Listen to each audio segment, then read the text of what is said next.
ही alert हो गए लोग 27 में आप देखिएगा खेल दूसरा होगा। हम 100% खुश हमेशा रहते हैं, हम कभी ना खुश रहते ही नहीं हैं। बहुमत मोदी जी के साथ है।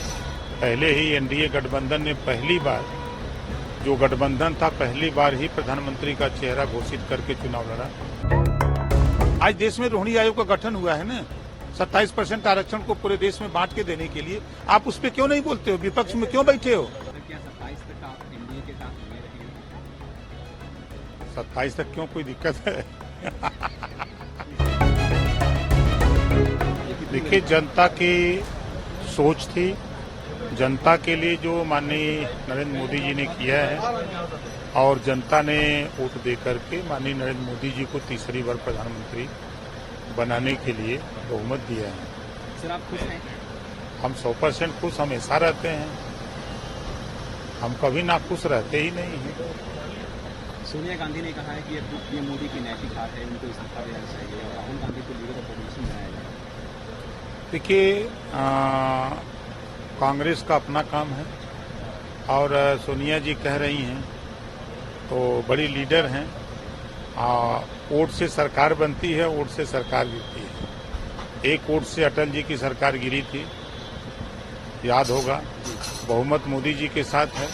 पहले ही एनडीए गठबंधन ने पहली बार, जो गठबंधन था, पहली बार ही प्रधानमंत्री का चेहरा घोषित करके चुनाव लड़ा, और प्रधानमंत्री की कुर्सी पर बैठाने के लिए सब लोग पहले से मन बनाए हुए थे। सर, विपक्ष हो या अखिलेश यादव हो, वो कह रही है बैसाखी की सरकार है, नीतीश कुमार कभी भी पलट सकते हैं, चंद्रबाबू नायडू कभी भी पलट सकते हैं, तो ऐसे में बीच में भी चुनाव हो सकता है, ऐसा कांग्रेस के लोग कह रहे हैं। देखिए,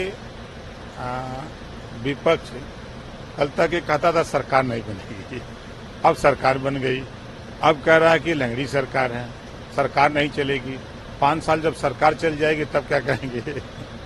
विपक्ष का काम है, देखिए, लोग अपने मुद्दे से भटक गए हैं। विपक्ष के लोगों का काम होता है कि सरकार जो काम कर रही है उसमें कहीं अगर गलती हो रही है तो उसको एहसास कराना, ये गलत हो रहा है, ऐसे होना चाहिए, सुझाव देना। लेकिन अब लोग नैतिकता खो दिए हैं, बस सिर्फ विरोध एक मानसिकता बन गई है। आपने देखा अयोध्या में भगवान राम का मंदिर बना, तब भी लोगों ने विरोध किया। तो ये विरोध इनका माध्यम है और दूसरा काम नहीं है। हम तो कह रहे हैं कि देश में जरूरत जिस बात की है उसके लिए क्यों नहीं बोलते? देश में जब लड़ाई हो रही है 1 नेशन 1 इलेक्शन की, आप क्यों नहीं बोलते हो कि 1 नेशन 1 एजुकेशन? ये बात क्यों नहीं बोलते हैं? ये बात विपक्ष को बोलना चाहिए। आज देश में रोहिणी आयोग का गठन हुआ है ना, 27% आरक्षण को पूरे देश में बांट के देने के लिए। आप उस पर क्यों नहीं बोलते हो? विपक्ष में क्यों बैठे हो? किस बात के लिए बैठे हो? खाली ड्रामा बतियाते हो। जो चीजें नहीं हो रही हैं उन चीजों को बताओ कि ये आपने आयोग गठित किया, रिपोर्ट आई, आप उसको एहसास कराओ। आप बिना वजह का फिजूल की बात करते हो भाई। हम तो देखिए सिद्धांत की राजनीति करते हैं भैया। हम पिछड़ों के चाहते हैं, पिछड़ों का हिस्सा चाहिए, पिछड़ों की लड़ाई होनी चाहिए, पिछड़े जो उनको एक समान अनिवार्य फ्री शिक्षा की बात होनी चाहिए। आज मोदी जी ने तो किया है, सोलर पैनल दे रहे हैं, 75% सब्सिडी पर लगा के बिजली का बिल माफ कराओ। सर, चुनाव पे आते हैं, आप पूर्वांचल के बड़े नेता हैं, थोड़ी तो हार हुई है सर बीजेपी एनडीए को पूर्वांचल में, क्या कमियां रही सर वहाँ पे? नहीं, कमियां देखिए, कोई कमी नहीं है। ये चुनाव है, जनता मालिक है, और जनता जब मन बना लेती है तो लाख समझाइए वो समझती नहीं है। और वोट के मामले में जो वोट मिलना चाहिए, 4-4 लाख, 4.5 लाख, 5-5 लाख वोट पा करके लोग हारे हैं।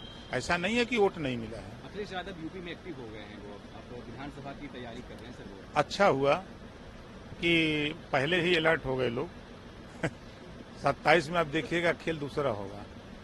सर, क्या 27 तक आप एनडीए के साथ बने रहेंगे? 27 तक क्यों, कोई दिक्कत है? सर, आप भी नीतीश कुमार जैसे ही ना कभी इधर हो जाते हैं। नहीं, देखिए, जब अखिलेश यादव जी 8 बार पलटी मारे तो उनको तो कोई नहीं कहता है। 2 बार बसपा से, 2 बार कांग्रेस से, आरएलडी से उनका गठबंधन हुआ ना, लेकिन उनको कोई नहीं कहता कि पलटी मारते हैं। बसपा ने 8 बार किया, कांग्रेस ने कई बार किया, तो उनको तो कोई नहीं कहता है, लेकिन ओम प्रकाश राजभर को सब लोग कहते हैं। हमसे जुड़े रहने के लिए हमारे YouTube चैनल को सब्सक्राइब करें और नई वीडियो की नोटिफिकेशन के लिए बेल आइकॉन को दबाएं। अगर आप ये वीडियो Facebook पर देख रहे हैं तो लाइक जरूर करें और ज्यादा से ज्यादा शेयर करें। धन्यवाद।